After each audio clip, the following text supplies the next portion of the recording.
Okay, good evening, everybody. See, we have more people who has just joined us, so to be respectful of everyone's time, I'm gonna go ahead and get started. So just wanna thank everybody and welcome you to our Brownsville Neighborhood Roundtable for the month of February. My name is Kimberly Morris. I'm planner in the Southeast region and project manager over the Bronzeville neighborhood. So as a quick reminder, these roundtables are our monthly convening of local stakeholders around the Invest Southwest initiative. When we last convened, we wrapped up what was a 3-month engagement strategy around the November 30th release of the Bronzeville RFP for city-owned land at 440 East 47th Street. And so in jumping into the agenda this evening, we're going to touch a little bit and give an update on where we are in that RFP process. But before that, we want to just quickly do a review for those who may be joining us for the first time of Invest Southwest. We want to hear from our corridor manager.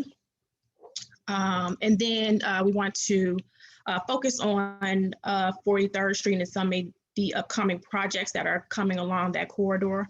And then have an open discussion about some of the infrastructure and transportation needs that are needed on that stretch of the corridor in order to support kind of future development.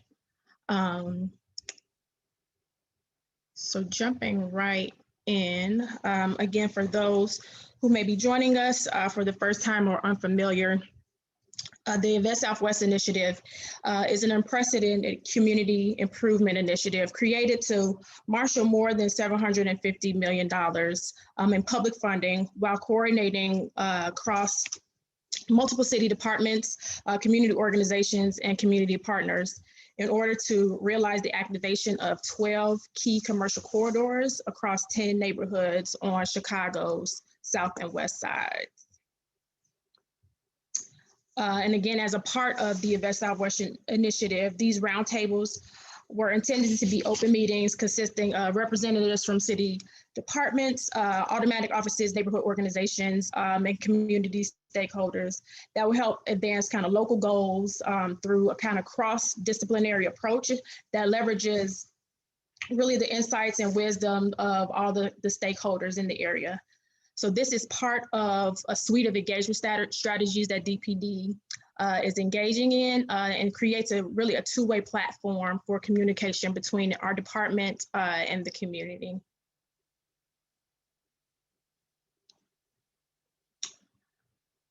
So as you all may know, last year DPD enlisted the help of List Chicago to onboard a corridor manager to assist with the execution of the work around the Invest Southwest.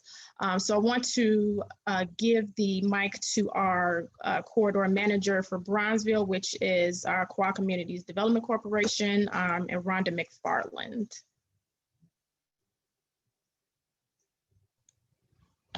Good evening.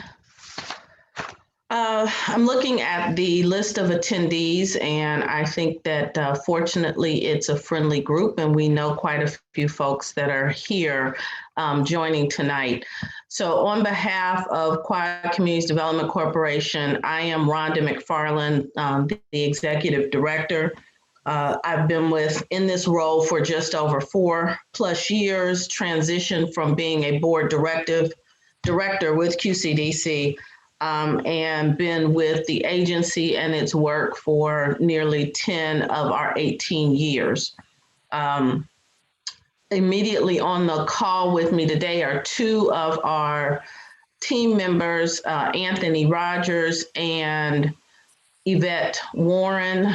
I also see a few of our board members might be on the call as well.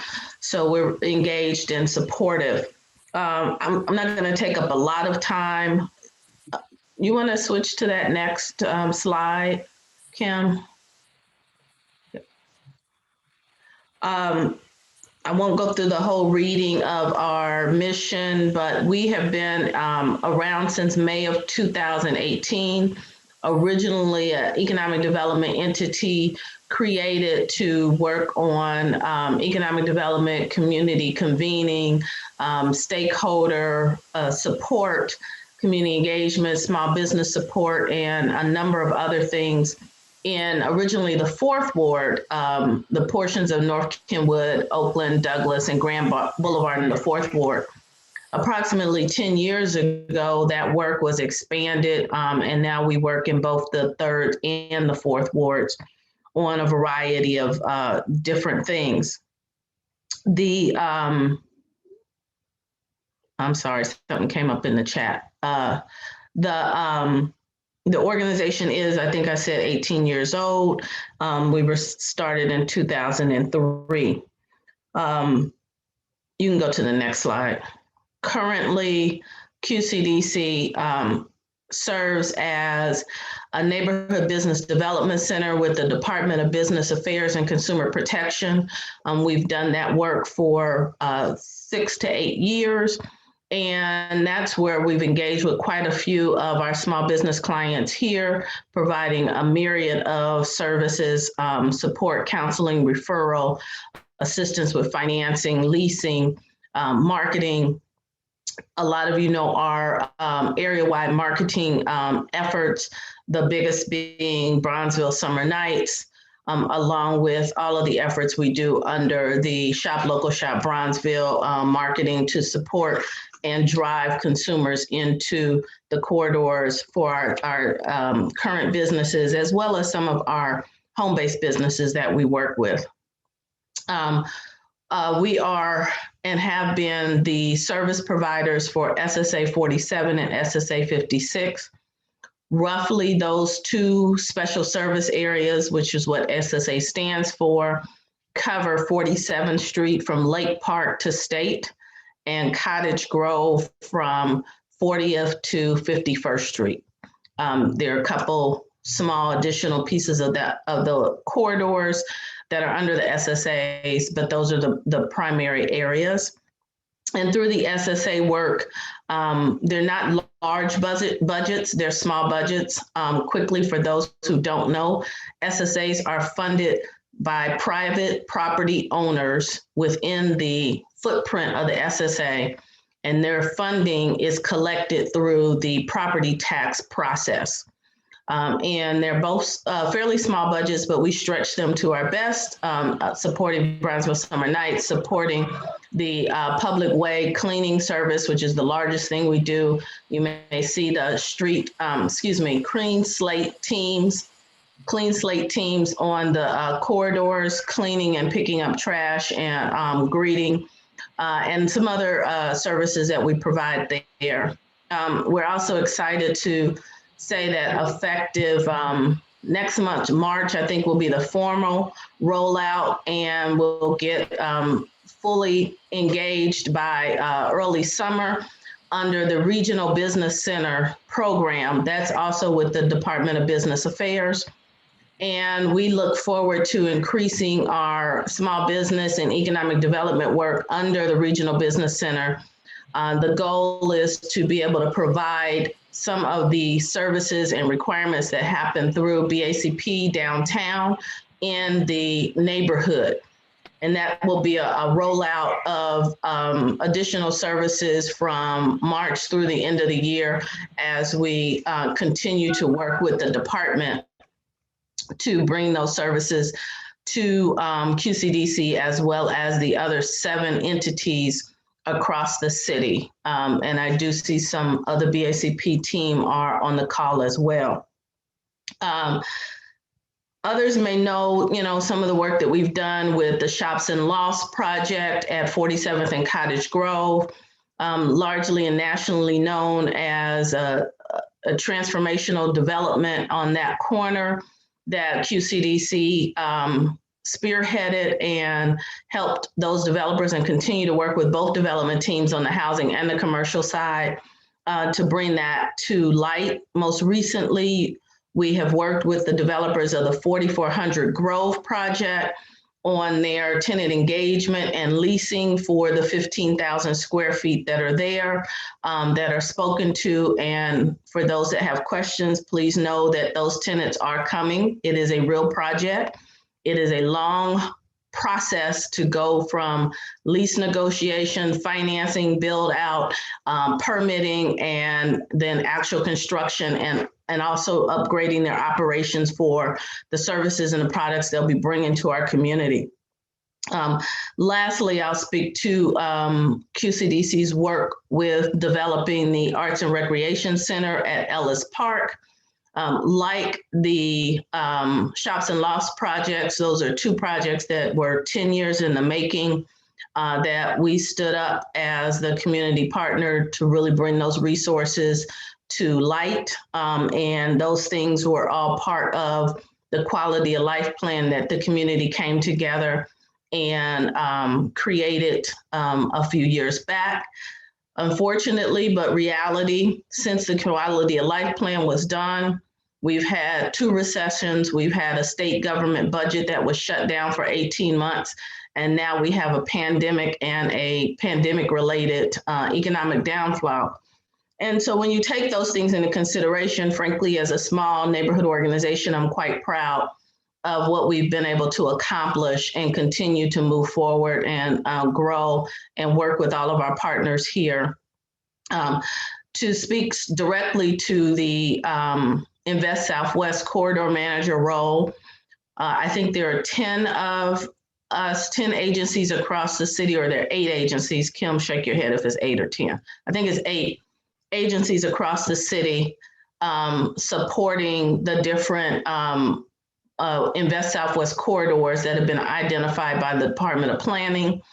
Again, this is an inaugural effort and a pilot initiative.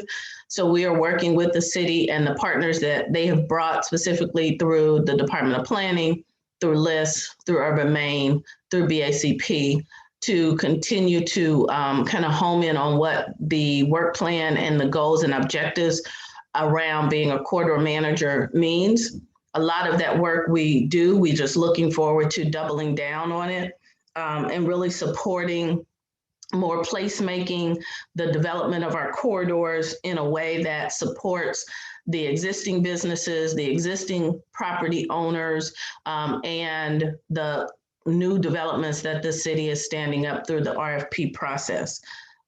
So that's a lot to be said, and I think I'll stop there. I'm going to ask Yvette to drop in the chat. Do we have another slide? I can't remember. I think that was it.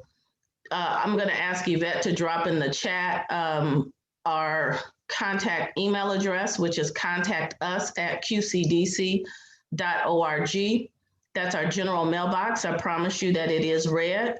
We have a very small but mighty team, as we say, and we get to you within 2 to 3 business days or less, noting that we are doing a hybrid work from home and work in the office right now. So we're in and out, and we're still here to support and to grow. In another couple weeks, you will see our full event, workshop, and program calendar released via all of our platforms. Please follow us. Please email us at contactus@qcdc.org, and that will get you added to our mailing list as we move forward. Thanks, Kim. Thank you so much, Rhonda. Just hearing you talk about everything you do, it's kind of like, I know what you do, but when you talk about everything, it kind of puts everything into perspective and really explains why you were selected as the corridor manager, just based on your past experience, the work that you've done. You are in the perfect position to execute this work. And so we're excited to partner with you and progress in the Invest Southwest initiative forward. So thank you again for that. Pivoting to a quick update for the RFP. Again, as I stated earlier, we went through a 3-month process of community engagement that informed the RFP that was released. in November. And so we want to just discuss the steps that we've taken so far and just give an update and a reminder of what the process will look like moving forward. So again, through that 3-month process, we were able to develop the following development concepts. So the scenario calls for a 30-unit mixed housing project with 13,000 square feet of commercial ground floor retail. We estimated that these would be market rate for sale units with the development utilizing some of the site for tuck under parking in the rear.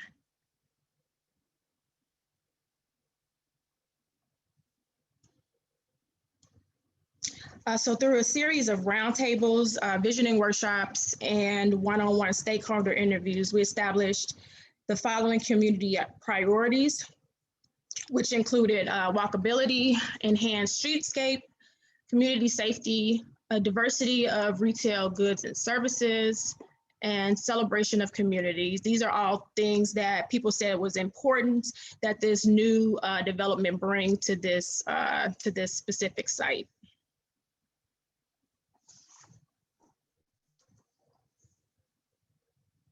So again, the RFP was released in the end of November. So currently, we're at step 2 of this process where the responses are being developed. And in the meantime, we still have continued engagement with both the community and the development community around the responses to this RFP.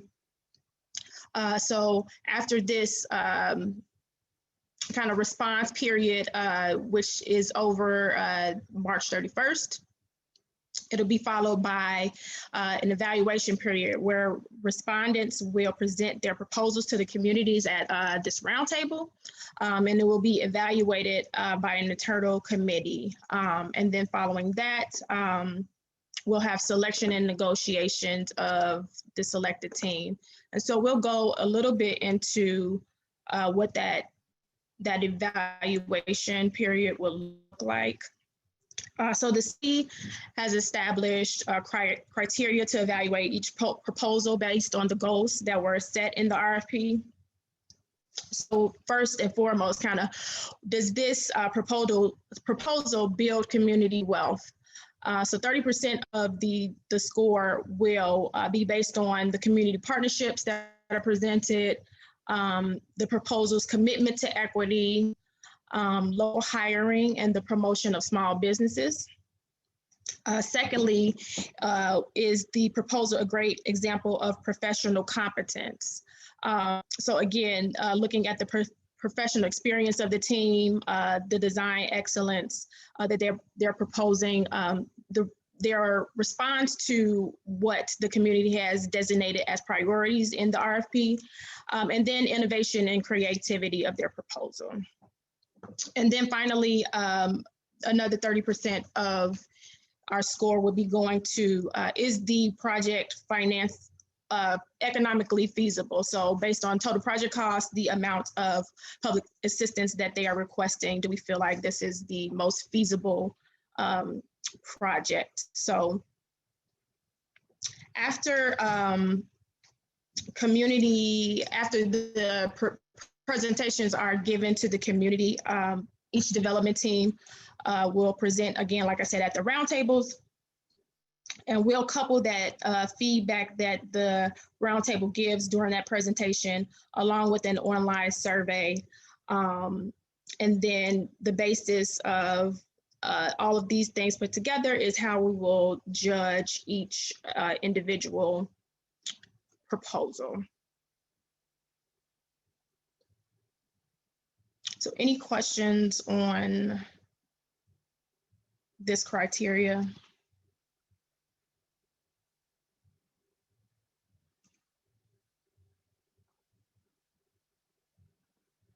Okay, if not,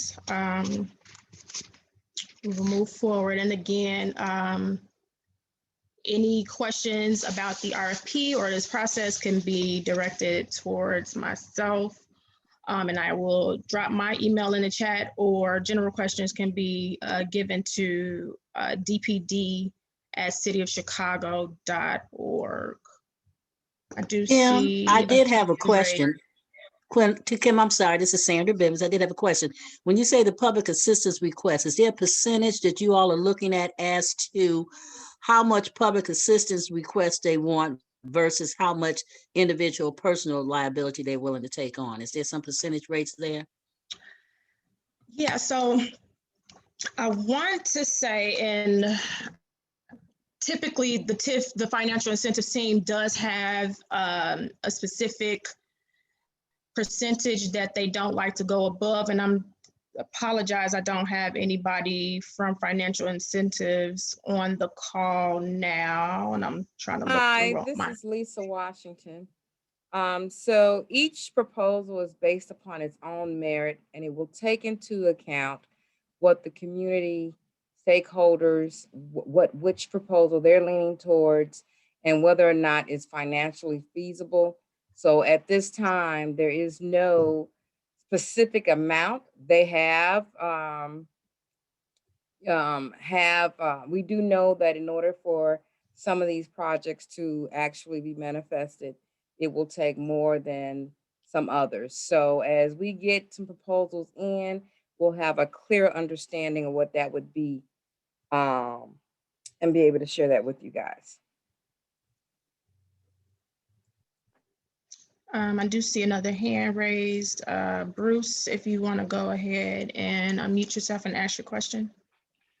Yes, this is Bruce Montgomery, and my question is, according to this rubric evaluation criteria that you just provided, will the composite information of the community survey be scored in this way so that the presentations as reviewed by community participants along the 1, 2, and 3 categories you mentioned make up a percentage of the determining score of the ranking of the applicants? Yeah, that's a good question. And Lisa, I know you are going through this with the first round of RFPs. I want to say that right at this time, we do know that all those that participate in these roundtables, and we'll be looking at the proposals that come in, that we are taking into account what the stakeholders and residents want. I don't know if there's an actual percentage, but we will come back to you with that. Mr. Montgomery, I believe you asked that question on Inglewood, so we need to get you an answer. Okay, thank you. I think it's very important that the submittals, I think DPD has done a phenomenal job of making these activities more transparent than at any time in recent memory. And I would like to see that process continued with as much transparency as possible. There's no reason that a winning proposal should not represent, we should not have a situation like we had where there was some suspicion about if the popular vote was going to end up delivering what the people wanted. So in this case, certainly the community weighing in through a survey process along the lines that are mentioned, the community partnerships, professional experience, design excellence, all of these areas. There are a lot of people in the community and on this call today that are perfect for assessing the viability of the responses along the lines that you described. So I would hope that that community survey would be a significant part of how the total cumulative quantitative and qualitative measures decide on the ones that move forward. Your point is taken, and we will get back to you with a response. I do know, as you are familiar with the Inglewood roundtables, we had the shortlist respondents actually do a presentation to the roundtable, and I think they came back with some more surveys about that. So we'll find you. We'll get that answer for you, Mr. Montgomery. Thank you very much. Yeah, Thanks, Bruce. And I see Pastor Harris has your hand up. You have a Yes. question? Hey there. Thank you guys for this great information.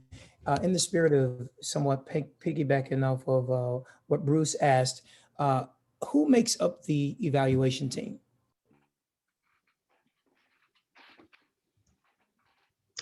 I'm sorry, you were breaking up, and I'm not sure if that was just on my end. Can you repeat that for Oh, forgive me. I said please? it. I said in the spirit of piggybacking a little bit off of, first of all, I said you guys have done a great job of informing. Thank you for this great work. In the spirit of piggybacking off of what Bruce asked, who makes up the evaluation team? Yeah, so Am I the still breaking up? evaluation, no, I heard you Okay. that time. Thank you. So the evaluation team will be made up of internal city staff. So that has not been determined who exactly those people are. I know generally people from several divisions of DPD will be involved. So like I said, kind of financial incentives would sit in on that. And I believe other city departments like law, AIS, but there'll be a mixture of city departments that will sit on that internal review, and that'll be all internal people that will be reviewing that. So a follow up to that, are our local aldermen a part of that process or conversation? So they are a part of just like the community presentations, the feedback, the surveys, things like that. And we do brief the aldermen regularly about Where we are. about this process, and all the proposals that we get. And I, again, kind of want to throw it to my colleagues who have gone through this process before with the first round to see the level of engagement of their aldermen. The aldermen in are the very, other so I don't know if Patrick and Luke are on the line, but the aldermen are constantly engaged and given a briefing on where we are, what step we are, and who the respondents are. So they are not at all taken out of this process. They're very inclusive in this process. Yeah, I would echo that. This is Patrick Brutus, DPD planner. I currently manage the Auburn Gresham Invest Southwest corridor, and it really depends on the level of engagement of your aldermen. And over here in Bronzeville, you guys are fortunate to have two very actively engaged aldermen who are, really getting regular updates from DPD. So like in my area, Alderman Moore, Alderman Brookins, very active, very engaged. They were well informed throughout the process. And so it depends on, your alderman, but like Lisa just said, they are not left out the loop at all. Can I ask a question going to what Pastor Harris is talking about is maybe we're looking at maybe a mixed evaluation team with the city, with the alderman, and with some of your partners right here on this Zoom that could add something to it, because each group looks at things from a different perspective when you're talking about evaluating a project. And I don't know if that's what Pastor Harris was thinking about going, but I think that a mix of the evaluators would be at least it would show that we're trying to be above board and fair across the board. I think what has happened in the first round is that we shortlist the list of proposals based on the criteria set forth in the RFP. And so we bring that short list back to the roundtable so that they can do further evaluations. The presenters make a presentation, and each I'm getting ready to say something about this. each presenter presents to the roundtable, and the evaluation committee, the roundtable are able to ask questions and give us feedback regarding those proposals. So let me just circle back. And so thank you guys so much for answering this. I always certainly encourage and hope that any entity will welcome as much local participation as possible, especially our local political officials, right? And I know you guys, Lisa and Kim, I know you guys are doing a fantastic job, but I'm saying, when you have those local political officials, a part of that, or people who know far more, or work with the local residents and partners a lot more, I certainly see opportunity for welcoming them to such a table to be a part of that evaluation team, and so, or the evaluation committee.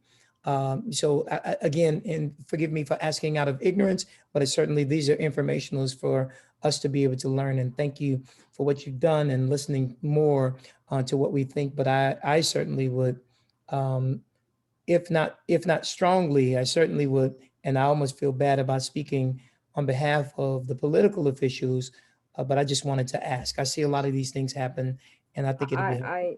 I don't want anyone to walk away thinking that the aldermen are not involved. They are involved in our process. I definitely didn't think they were not. I just want to ask if they were. Okay. Thanks.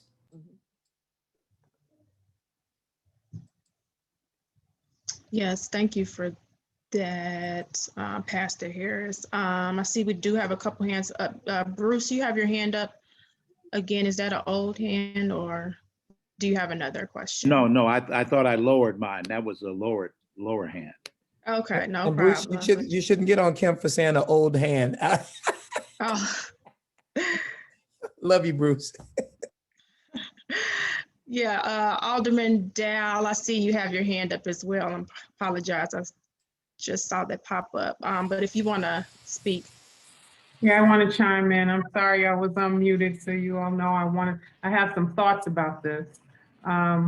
First off, I want to thank everyone in the community who's come again to another meeting, participating in this process, and for sticking with the process. We hope that everyone will stay the course so we can see this through. Secondly, I want to thank Bruce and Pastor Harris for raising some concerns that I actually had raised with Kimberly in our weekly meeting. We meet every couple of weeks to talk about various projects in the ward, this being one of them. At the last meeting that we had on Monday, I expressed a desire to see some level of community participation on the evaluation team. I don't necessarily think it has to be the alderman, because the aldermen at some point have to pass things through the city council, vote on certain things, and I think I would rather have not be involved in that. But I do think, given the level of experience and professionalism of QCDC, who is the corridor manager, that organization definitely has the capacity and expertise on design excellence, on looking at project costs and public assistance, and being able to read a pro forma to determine if something meets all 30% of the total score. I do think that the corridor manager should be a member of the evaluation committee. And so I'm asking Kimberly and Lisa and Patrick to take that back and have some discussion with the commissioner about making that accommodation. Absolutely, Alderman. I'm typing a text right now. So, That's what I was so talking about when I mentioned that community involvement. QCDC would be representing us, and she's already on the committee with the alderman, with you guys. And at least we would have some community input involved in the evaluation and looking from a different perspective. Yeah, and so that I'm abundantly clear, Alderman, that's exactly what I was leaning toward, that you all helped to, encourage who would make up this particular committee. And I certainly wouldn't imagine you all personally being on it, but certainly you can, give between Kimberly and Lisa individuals who would probably be instrumental, who trust and know has the expertise to be able to give some feedback and input on evaluation. So thank you. Thank you. And Alderman King and I have not really discussed this in great detail. she and I try not to have these third and fourth ward boundaries. And even though this project is in the fourth ward, I really welcome her opinion on how this evaluation process is set up. I don't know if she's here today, Yeah, but and I see Yeah, I'm here. Alderman King has your hand up, so go ahead, Alderman. Thank you. I appreciate that.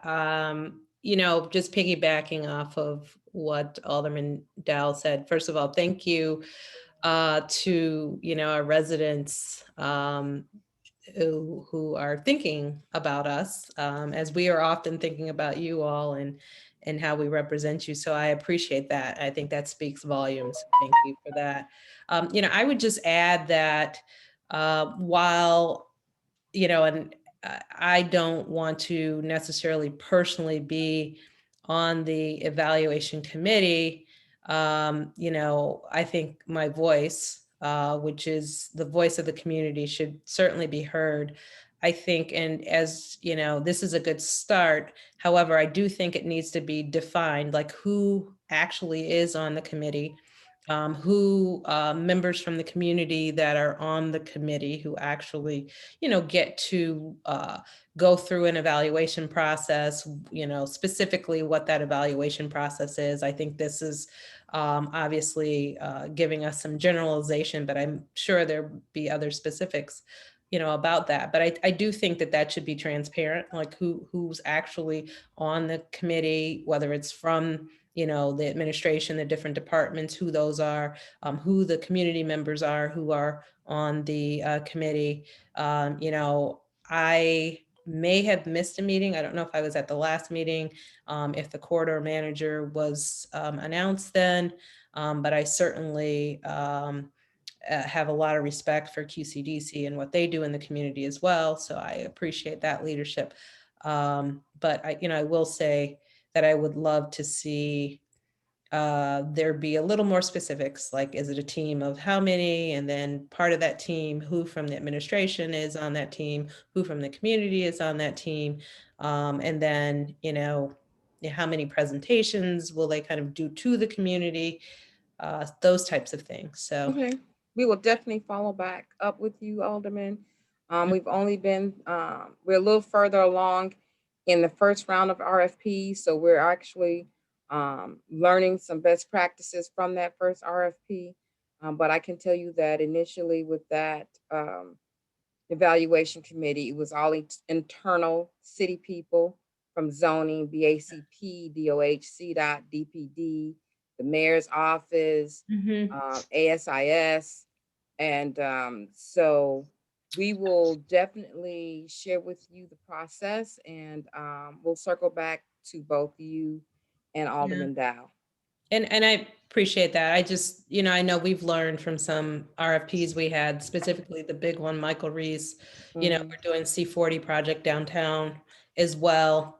And community input is really important. The administration doesn't really directly, you know, the department heads don't answer to the community like elected officials do. Absolutely. So I think that's important. And in lieu of that, or in addition to that, I would want to see community members who live and breathe in the community as part of that evaluation committee as well.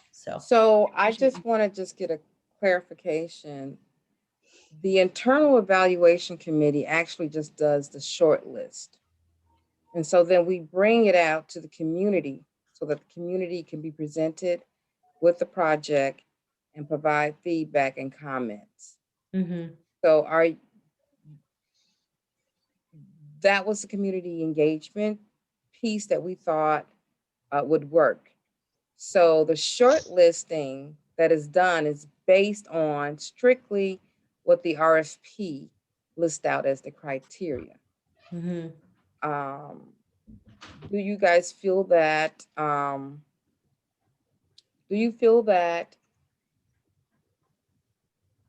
can finish your question and answer it. Pardon? Lisa, I think I can finish your question and probably answer it. So, Okay. because I raised Me it. too. So I feel, and I hope that this will answer it. I feel that the community should be represented at any and every table that this is discussed at any Okay. level. Absolutely. period. Exactly. So Okay. because after you all come and hear from the community, you're gonna go back and discuss what you think you heard. And it'll be nice to have community people at the table to clarify whether that was correct or not. Okay. And then be able to come Yeah. back and say more. Because I think the Short benefit of list this is big community, list, yeah. the benefit of this community is you have people who actually care enough to be involved in the full process. And so we look forward to partnering with you all from A to Z.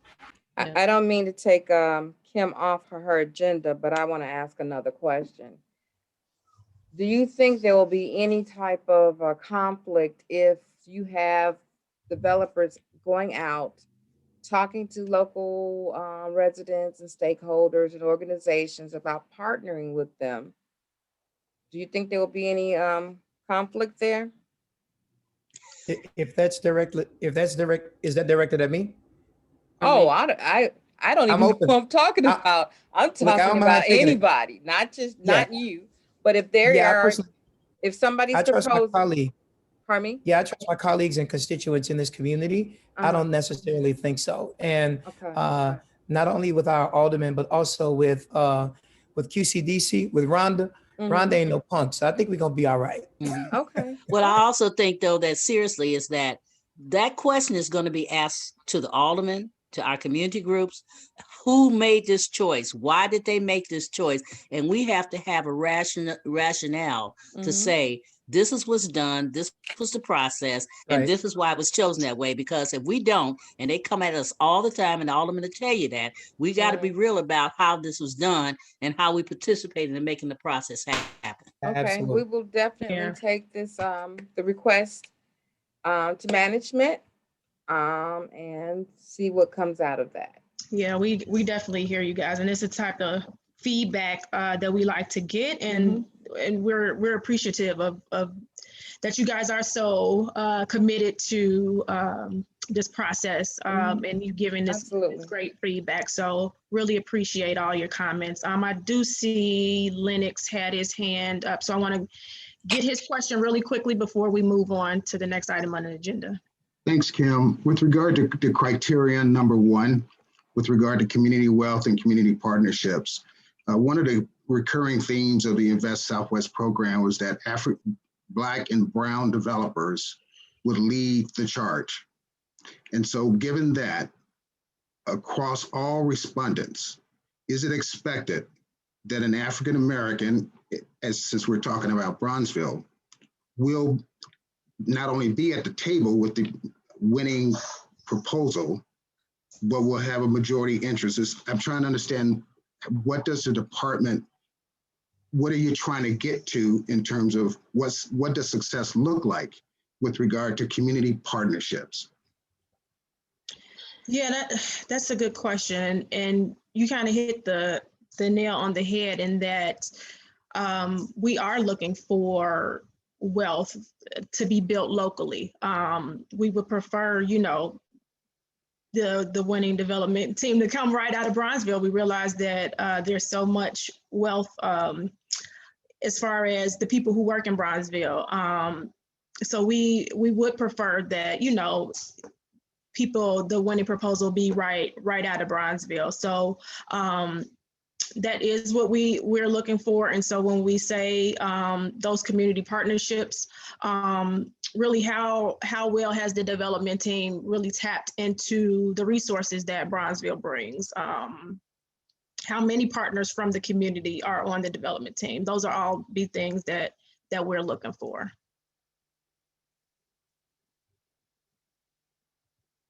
So I hope that answers your question. I'm trying to monitor the chat. But again, and I believe I have it, I had it on my last slide, but we'll have 2 additional points of contact before these development proposals are brought to the community. So you guys have additional time to offer kind of this feedback on this process. So. Hey, Kim, this is Patrick. I just want to add on to your answer to Lennox and, for all who also have a concern in this area. The city, is going to score accordingly those respondents to the RFP that meet the criteria that we establish in the RFP. So for example, if the development teams, are featuring community wealth building, if they're minority led, if they're local, those teams will be scored, higher when we do our evaluation. And so we are looking, so the answer is it depends who responds, but we're also looking for those things that actually create equity, right? And so Lennox, hopefully you take a good look at this proposal and you respond, and we'll be looking at your response. So that's what we're looking for. We're looking for where we can create wealth building in the community that's local, so that this is all being viewed in an equity lens. Thank you for that, Patrick. And so on that, just going to move forward to the next item on our agenda. So we really want to utilize this platform as well to highlight some of the great work that's happening in Bronzeville, some of the projects that we are excited to move forward. And so this month we want to focus our conversation on 43rd Street and the transit-oriented development that's happening on 43rd near the Green Line stop. So again, this is our Invest Southwest corridor. And so we are focusing this month on the investments that are happening within the node that is highlighted in yellow. So want to bring to you today a project that recently passed through City Council, Chicago Plan Commission, and 43 Green. So some of you may know, but 43 Green is a joint venture between P3 Markets and the Habitat Company. So the team, like I just said, recently received approval from Chicago Plan Commission and will soon have a legislative approval from the City Council. So here to present 43 Green is Phil Beckham of P3 Markets. Good evening, everyone. Thank you, Kim. And thanks for everybody being on. And again, this is 43 Green. Really excited about this project. Just a little bit of P3 Markets is a Bronzeville-based company. Office is right here in the Rosenwall on 47th Street. And we're proud to represent and be a part of the Invest Southwest. I think the first slide is, we have the first slide up. Just to give you a little bit of background, so 43 Green is a development that is phased, and I always tell people if you want to identify it as you're at King Drive facing west, starting at King Drive going to Indiana, a lot of vacant property, except there's a brand new townhouse development that's there. That's a beautiful addition to the corridor.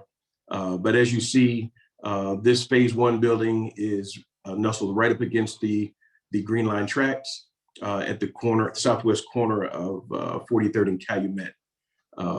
It is overlooks like I said, the tracks, 43rd Street, and the beautiful Haida Pendleton Park.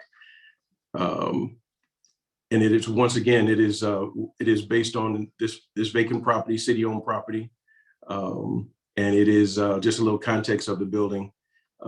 It is a 10-story, 99-unit building consisting of 50-50 split of affordable and market rate. It is two bedrooms. The building will have 2-bedroom, 2-bath, 2-bedroom, 1-bath. Most of those 2 bedrooms will have balconies, as you see the rendering that's just been put up. The amenities will be workout room, rooftop on that lower level there that will have outdoor patio space and indoor community room. Also have a community room on the first floor, and there's also 5,500 square feet of retail space, and that retail space will house 3 Black-owned businesses, 2 local and 1 national brand. This is a TOD project, transportation-oriented development, which we're really proud of. takes advantage of our green line. This touches on a few things that we wanted to do, and with the support of the aldermen, we all agree this is number one, to repopulate an area. Most of us who know this area, we drive through, there's no one living there, there's nothing there. So it's to repopulate and also reignite a retail corridor that's been dead for quite some time. And the only way you can reignite that is add density. Repopulating is density is added that supports retail, that supports the culture of the area. I don't know if that we have one to show, and I just thought about this, Kim, not your fault, but when we speak about culture, we've added on the 43rd Street side, on the alley side, and it wraps around on the 43rd Street side. A mural will be 24 feet high and wraps around. It'll be about 20. There you go. There it is, right there. That wraps around, and that is for the shards that are on. We're going to be engaging the art community to make that a major part of and to continue the culture and great history and future of Bronzeville. As you see, this is a view from the platform, above the platform of the Green Line, and you see the decks. So it'll be a north deck, then the community room in the middle, and then there's a south deck that will have grills, and it'll be it's the amenities for the population that we're marketing to, and the population is young professionals. This, in order to keep culture alive and keep it moving, you need people who are willing to change and willing to bring new energy, and that's the market we're bringing to. And most of our young professionals who even come from the South Side, when they don't have the amenities, they move on north, and it is a way to try to capture them and keep them there. Students, young population that has their first job at City Hall, first job at anywhere, but it's their opportunity to stay in their own community. This is, it's exciting to have some things like this. We have a great support from the Alderman, DPD. It's been a good process, a good learning process for everyone to see how we fit a building like this there. And it's our first phase. The 43 Green is 3 phases, and we anticipate moving forward with the second phase, which is quite a distance off. Our goal is to execute phase 1 and make that a reality. Phase 2 will be just west of the tracks. It'll be on the west side of the tracks, where as some of us know, the Old Negro League, for some of us, have been around for a long time, and a grocery store. So that property has been secured and won't be quite as large a building, but we're really, really early in that process. Not even, but we know it won't be the same size, much smaller lot space. This has been a very interesting journey. I've enjoyed it all. We started this on the 19th, in 2019, when we were all able to gather at a community meeting that the Alderman Dow hosted at the Bronzeville, I can't think of the grade school, Bronzeville Classical Gym. Had a full house, and that was the first time I got to present something that is dear to my heart. I'm a local resident of Bronzeville, live nearby, and to be able to present this to neighbors, families, and friends, and new neighbors was exciting, and to get it this far and this close to being real is exciting. So again, thank you, Alderman Dow. Thank you for all the support. DPD, zoning. It's been a minute. I think it's 18 months we've been going through this, and this we look at plan. We plan on breaking ground in September, and it's about a 13-month process. 14 months to move in. 13-month construction. 14 months to move in. So if you have anything, questions or comments, I appreciate it. And thank you, Kim. I appreciate it. And congratulations to QCDC on being the corridor manager. I I have Do a see question. Alderman King with her hand up. Go ahead, Alderman. Yeah, no, thank you. I didn't know if Alderman Dow was up, but I did want to jump in ahead of her. I know she's older than, more experienced than me. Uh-oh. Okay, so, yeah, I didn't mean that. yes, good. So, really quick, Mr. Beckman, did you say that you had moved your office out of Sip and Savor? Did Yes, I say that? I used to take up 2 Sip and Savers, 43rd and 47th, and now I've actually moved next to Sip and Savor, actually Sean Michelle in the space on the first floor. So Okay. yes. I do have a So question, yeah. follow-up question, but just a quick comment. First of all, congratulations to you, Thank you. to Alderman Dow. This is the type of development that we're talking about doing in communities, right? Where you take people from the community, you support them because they live and understand our community. It's about building wealth all around, not only for the people who will inhabit this, but the developers. Every single part of this is really exceptional. So I just want to take a moment to congratulate my colleague. It's not easy to do things like this. And, I understand how long it takes. So I just, want to say that. And Bronzeville is a wonderful community. And, just by virtue of everybody who's on this call, not every community has this type of participation. And so, but this is wonderful. I just wanted to congratulate the alderman and congratulate you as well on this. But this is how development should happen. One quick question. You said 2 bedrooms, right? I think you said only 2 bedrooms. No. So there's a mixture. There's Okay. the balconies are 2 bedroom, 2 bath. Okay. Then we have 1 bedroom and then studios. Okay. I was going to That's ask the mix. why no 1 bedroom? So I Yeah. got only a Yes. piece. I didn't finish it. I apologize. Yeah. That's okay. That's okay. Yeah. So no, just wanted to congratulate you. This is great. Thank you. And I want to touch on the wealth piece. Our partners, our JV partners, are the Habitat Company, and they've been great to work with. And we are P3 Markets. We have a significant ownership piece, not only just the co-developers, but ownership in the building and the property. So it is not gone without being said that we are fully participating. No, our general contractor is BOA. It's a joint venture between BOA and McHugh, and BOA is the prime. It's excellent. I've seen Thank you. projects like this with developers who live, on the East Coast somewhere. I mean, it happens right now. Don't have any equity in the project. It's all kind of government funded. It's put together. It's a stack of, capital stack that local people can do. So I hope to see you in 5 years having several of these projects throughout the city, and just want to congratulate you and all that you do for our community. Thank you. Alderman Dowell, I see you have your hand raised as well. Did you have another comment? Oh, you're muted, Alderman.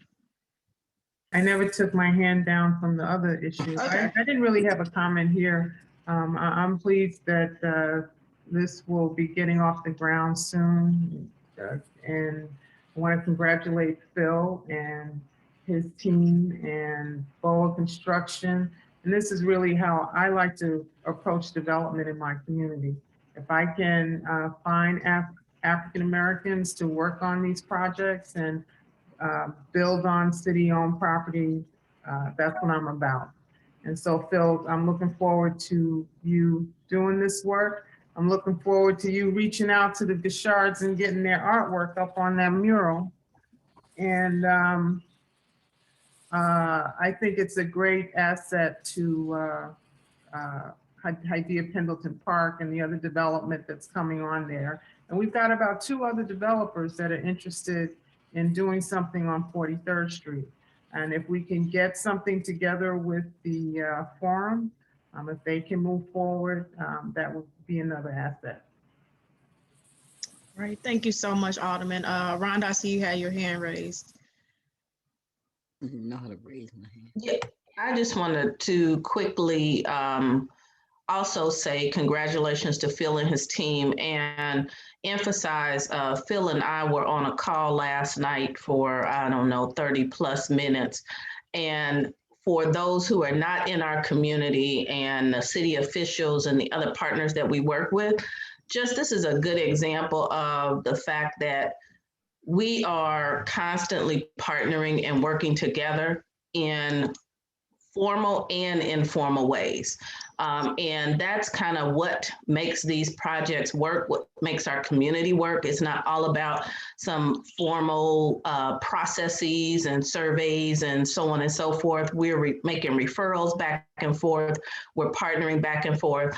And Phil and I have been in conversation not quite since he started this project, but we've talked back and forth, we share information, and I look forward to that continuing to happen across both of our wards, across all of our partners, because we are trying to build something in our communities as a collective, and just let's honor that. And I also want to note that I know that Phil is working really hard to represent our community at every level of his project that is absolutely possible. And that's why it's important to have somebody at the table at all levels, going back to the conversation around the evaluation team for the Invest Southwest RFPs, not just at once they've been kind of gutted and you bring it back to us, but at the beginning of the process so that the community is heard.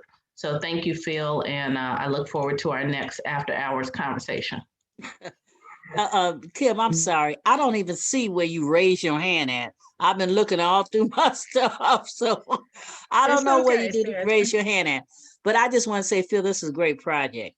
But I also want to talk about, and I did mention the projects that do we have our owners just on that 43rd Street corridor that's going to participate and work with us on the plan. And one of my questions was about Urban Junction. What are they getting ready to do with that piece of land that's right a couple of blocks down from what you, not even a couple of blocks down from what you're talking about doing? How do we get them involved and work with us in this process, you know, so that when you finish with 43rd Street, your piece, it's a solid piece across 43rd Street? So I don't know who can answer Are that you question. asking me? I'm asking anybody that can Okay. answer that question. Okay. Well, I'll take a stab at it. I mean, is Bernard on the line here? Is Bernard here? I think that's a question that should be answered by Bernard. He has two projects that he's trying to get off the ground. One, as you know, Sandra, is on 51st and Prairie. The city has a major investment in that financially. And we would like to see that get done.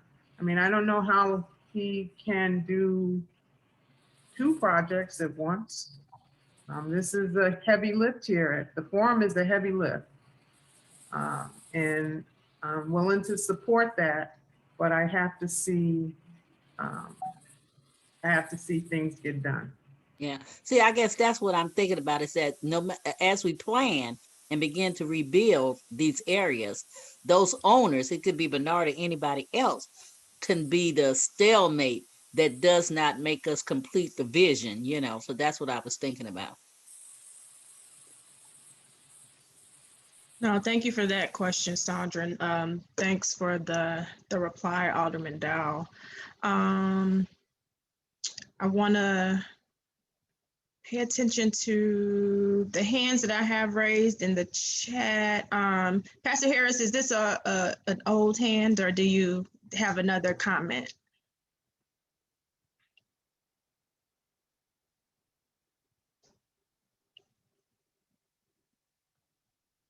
Okay, I'm gonna move along though. I did have a quick question. Oops, sorry. Who was speaking? I'm sorry, I couldn't see who was speaking. Go ahead with your question.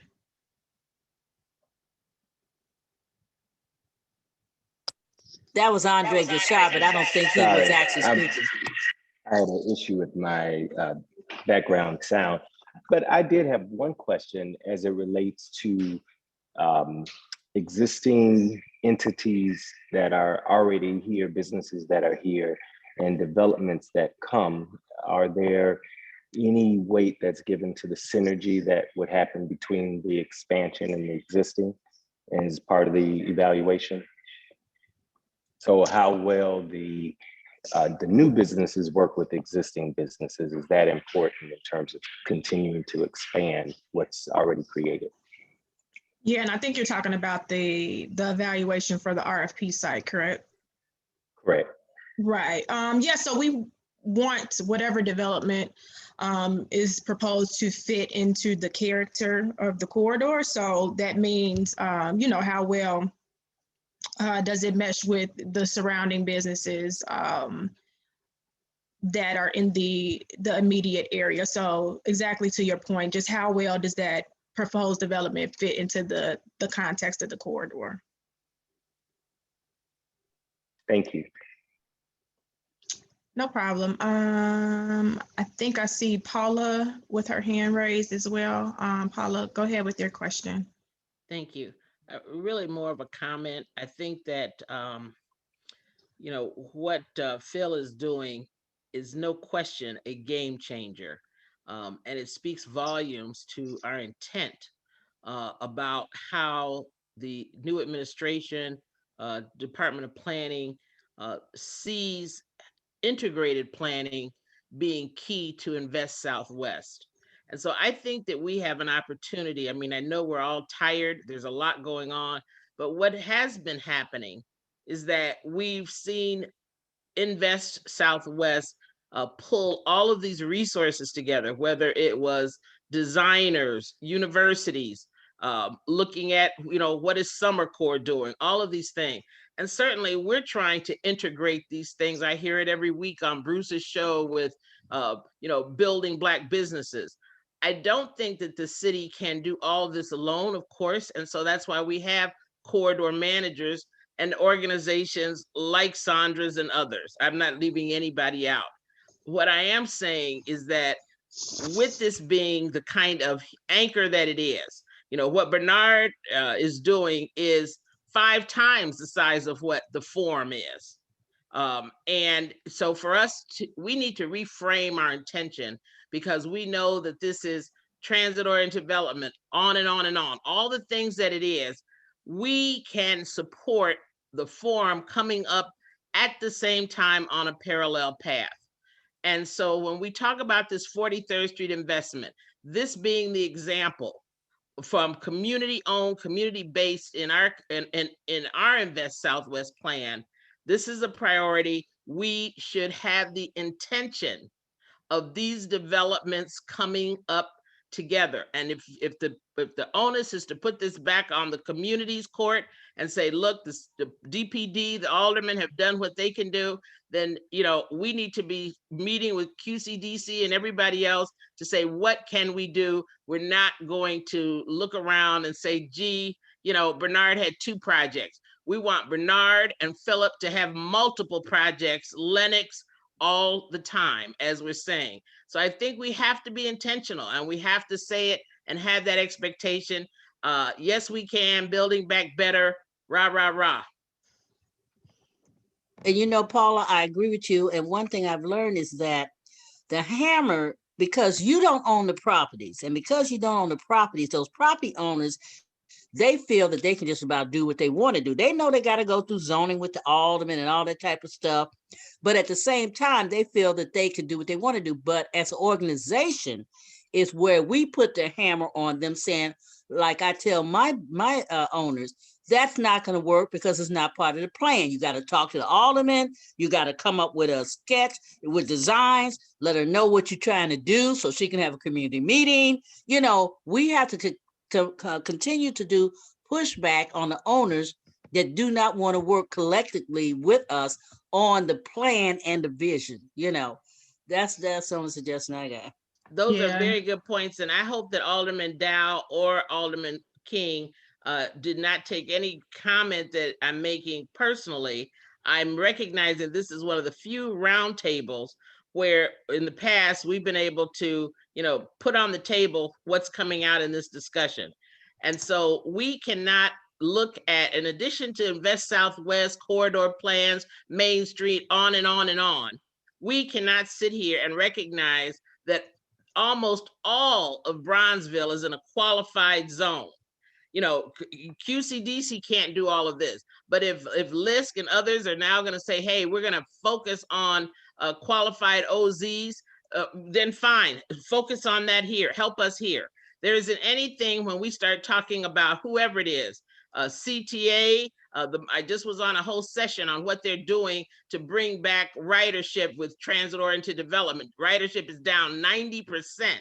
And what they were talking about doing, and this is a transit, put that here. We already have this as an Elevate Chicago program. We want a full court press. And I'm not saying we to the aldermen, we to the city. I'm saying we to us. Let's make sure that if this is the anchor and these funds are here, how in the heck can we have this much funding available and not expect everything that's at this TOD should be coming up? You know what it is that the community organizations are very instrumental in making these projects happen, because if they don't want to deal with the politics, they know they got to deal with the community. And we as community organizations, if we really believe that these plans and the community agrees that these plans are part of the future, then we have to put our foot down and be very aggressive about the owners of these properties and how they need to bring in new businesses or how they're going to develop their properties or whatever. We really have to be involved in their process, because sometimes they don't want to do the political thing. So that means they'll come to me or QCDC or somebody and say, well, this is what I want to do. And we go right back to, hey, come up with your plan, present it to the alderman, we present it to the community, and that's how we do this business. But we cannot let them think that they got leeway to just do anything they want to do because they own the property. Well, Right. Sandra, I just want to correct one thing. When you use the word political, I don't like that word. I would rather use the word I'm sorry. doing business with government, because that's Absolutely. what it's about. I agree. I don't throw politics into the mix when it comes to getting things done in the community. But one thing I wanted to say to Paula is that it is not just all of us getting together and we all want this rah, rah, rah, as you said. It's business. Yeah. So you have to bring something to the table in order to access something at city government.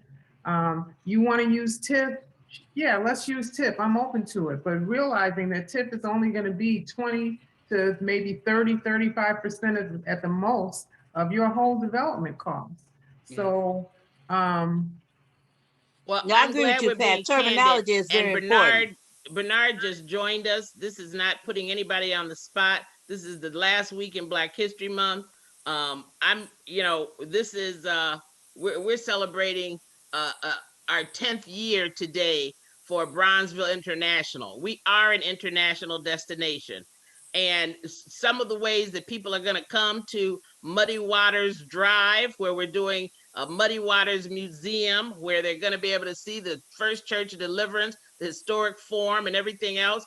This isn't about whatever I can do. I'm going to say, Bernard, these are people who have put their whole life, family savings, whether they got TIF or whether or not, if Phil has created a winning template working with Habitat or whoever, then let's mock that template with LISC and all these 50 million other intermediaries that are out here. This is not hard.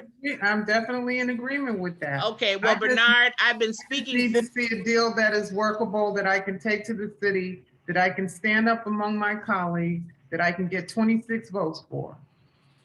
So Bernard, we've been using you only as an example. I hope you will not feel that we were talking. This is open discussion. This is a very important roundtable where we rarely get to talk like this. And so we are excited about what Phil is doing. We want to see the forum, this whole TOD corridor, all the things you've been involved with Elevate and CNT. This corridor has to come up at the same time. And everybody that's on this call is saying we are behind to make sure that we help you do that and not have to put even more burden on the city, et cetera. But the funds are there. And they are there in a way that they have never been before. We have to seize this moment.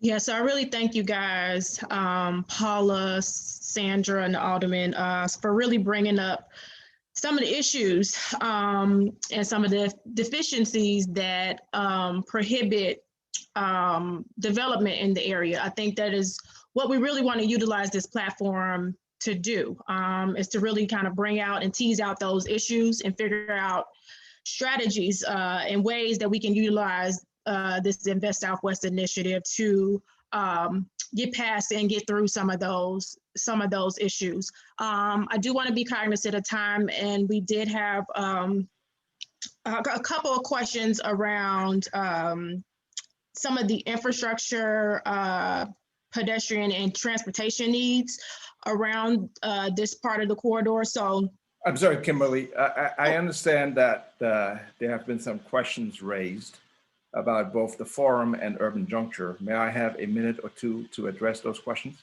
Yes, yeah, I'm sorry, Bernard. I do see your comment in the chat, and I see you joined the call. So if you want to just give a really quick update of where we were. I know we were discussing kind of the 43rd Street node, Phil's development, and so people had questions about kind of where the forum stood. So if you want to take a minute to discuss that.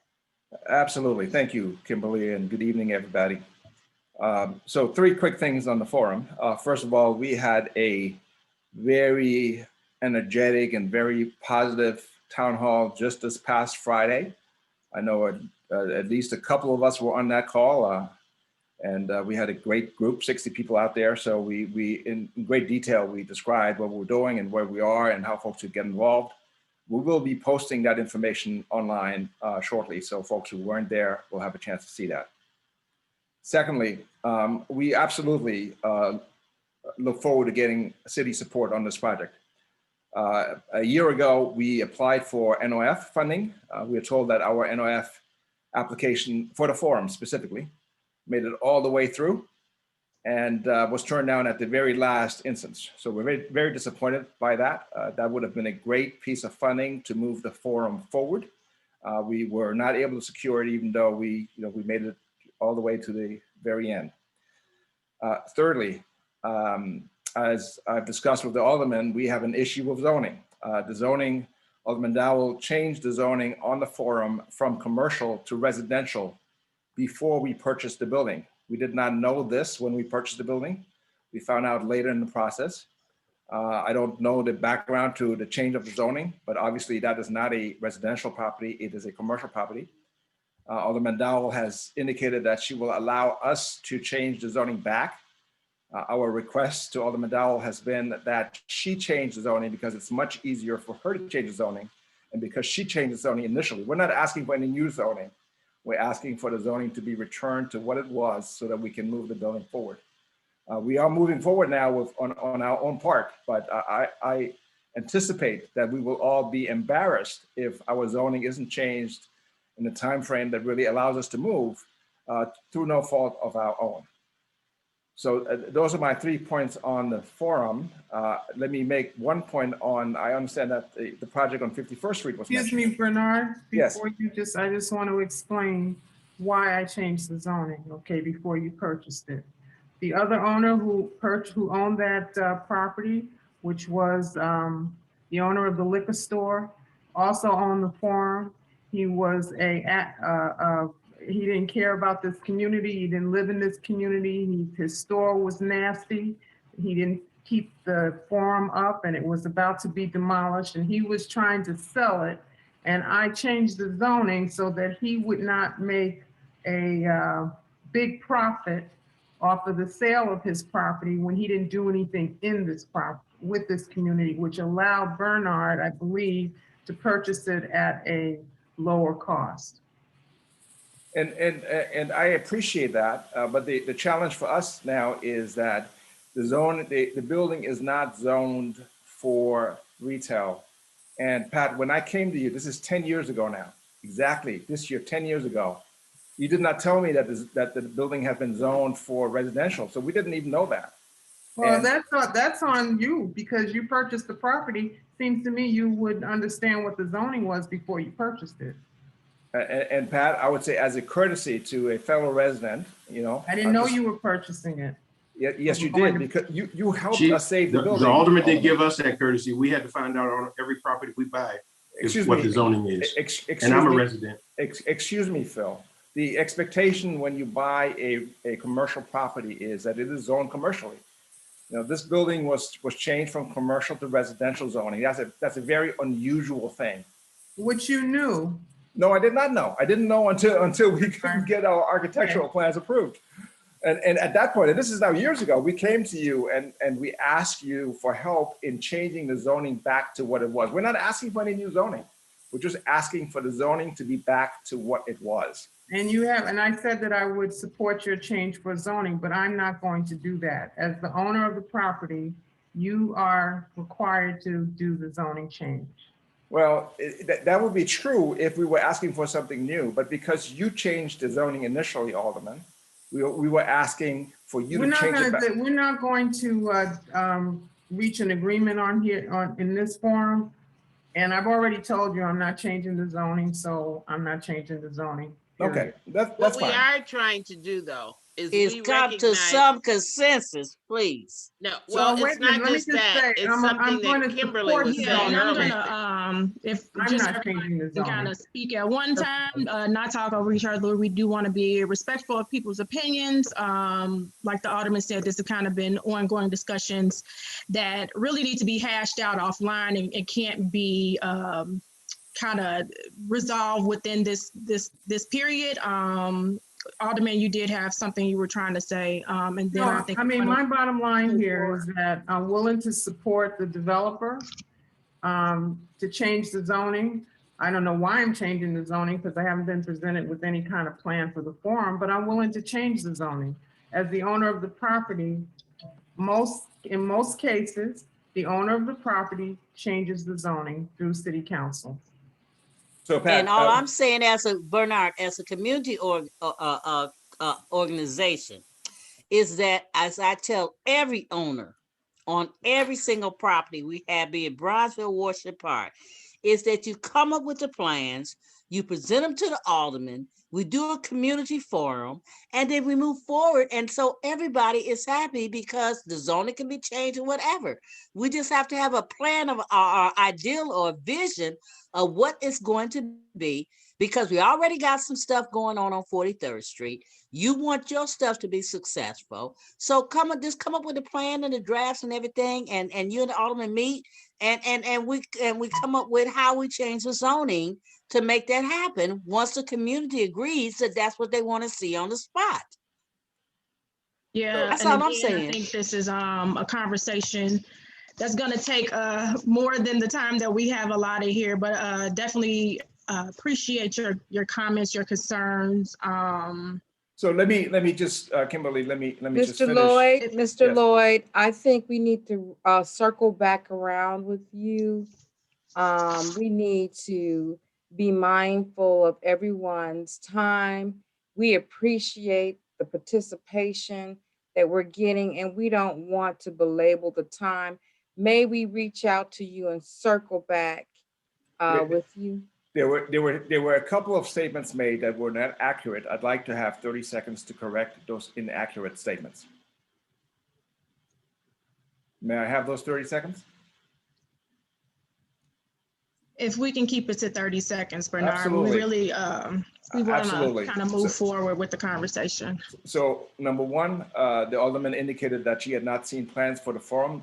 That is not correct. We submitted plans. It was 5 years ago when the city put out a RFP for 43rd Street. The city rejected the plans out of hand and never even allowed us to speak with them at that time. That's number one. Number two, 51st Street has mentioned, and we've been doing work on 51st Street for 10 years. And what I'll say to that is that we have done everything. We are doing work where the city is funding it on a reimbursement basis. We've gotten reimbursed for a part of our work. The city has made it incredibly difficult for work by community developers to get done in these neighborhoods, but we have done the work and we're looking forward to completing the work. Thank you. Thank you. So I think that Bernard. that is good, because what we need to understand is what's going on. I know there's going to be sidebars on this, but the community as a whole needs to understand what's going on. So thank you for that, Ms. Bivens. And we can't respond to Mr. Lloyd right at this time because we need to go back and see what the issues are, because he stated he's done the work in the past. So with that being said, we're going to let Kimberly, if she has enough time, to finish. Yeah, and thank you for that, Lisa. In the last couple minutes, wanted to really talk about some of the infrastructure needs of that 43rd Street node. Realize we're coming short on time, so we may want to revisit this at another roundtable, but just wanted to get the community's opinion about what the most pressing issues are, both with the infrastructure, so roads, sidewalks, and then with transportation as well, with the green line being right there. So if anybody has some really quick thoughts on kind of the most pressing needs, both from an infrastructure perspective and then from a transportation perspective. So Kim, in order to give people some time to think about it, because this is, a big part of, the Invest Southwest corridor, let's take this to the next roundtable. Let's let them think about it and perhaps reach out via email or dpd.org, and we bring it up to the next roundtable, because it's 6 o'clock. And I don't want, I'm sure, I'm looking at the chat, and I think, yeah. Can I just say one thing, Lisa, is this, and that is that the issues that we're dealing with 43rd Street are still going to be the issues that you're going to deal with different areas within the the Southwest project. And I think that we have to learn, how do we deal with owners, even with confrontation or whatever, because it's not a negative confrontation, it's an informative confrontation. So we have to learn, if we're going to make this team work, how do we deal with all these different opinions, from the owners to the administration, to our aldermen, to our community, to everything. We have to understand that if we're going to move forward, or we're not going to move forward, because there's going to be roadblocks all the way. Which means that, yes, we need to talk about this in the next roundtable. But I think that we need to bring, we need to have some consensus about how we move forward. Absolutely. And I think it's important that everybody gets an opportunity to voice their opinion. I don't think any opinion or statement is a bad one. But I'm just trying to be conscious right now of the time, because we want you guys to participate. I don't want to, this could be an argument that this could be something that goes on longer than anyone anticipated. And I just want to keep us in a time frame. Not an argument, it's a discussion. It's a discussion. Yes, ma'am, excuse me, it's a discussion. And so some of the things that was said, we need to do our homework and our due diligence about it as well, right? We can't have a one-sided argument or discussion, excuse me, I apologize. Discussion. Work with me, thank you. So with that being said, I'm seeing a lot of comments about the public infrastructure and transportation needs on 43rd Street in the chat. I want to let's take some time to think about these questions that she has presented. And if we can would everyone agree that we circle back around the next roundtable and open it up with these infrastructure and transportation needs on 43rd Street? And you have to look at that as part of our discussion is the risk and the hurdles that we have to get over as we begin to build these projects. They Absolutely. don't change just because we don't want to address them. Oh, They're no, still it's not there. that we don't want to address them. We will. They will be addressed one way, but I am just, wanting to find out if it's okay. It's 6:02. Let's end this meeting tonight. And we'll make sure that the public infrastructure and transportation needs on 43rd Street is on our next roundtable. And I would just like to close with, I believe King dropped off.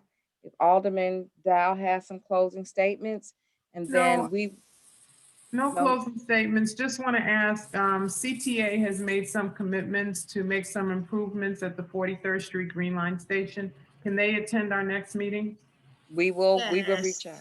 Actually, I know CTA and CDOT were on the call, just kind of trying to listen in on some of the concerns, but we will have them try to come back to our next roundtable where we'll have a more kind of robust discussion about the transportation and infrastructure needs.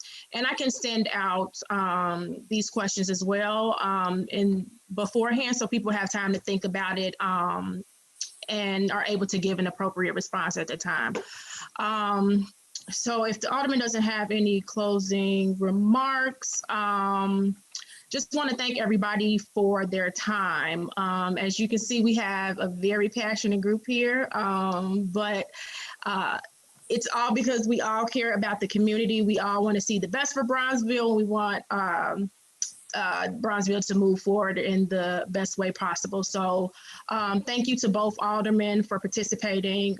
Thank you to all of you who took the time out this evening and for your continued engagement. Thank you again, Phil, for presenting tonight. Thank you again, Rhonda, our corridor manager, who also participated in our call as well. Really look forward to our next conversation, which will be in the next couple of weeks. That invite will go out to continue this conversation around Invest Southwest. So thank you, everybody, and have a great night. Kimberly, this is Gerald Nichols from CTA. Yes. We'll be glad to come back to the next meeting to discuss these issues, so not a problem. Great. Thank you so much, Gerald. All right. Thank you, Kimberly. All right. Thank you, everybody.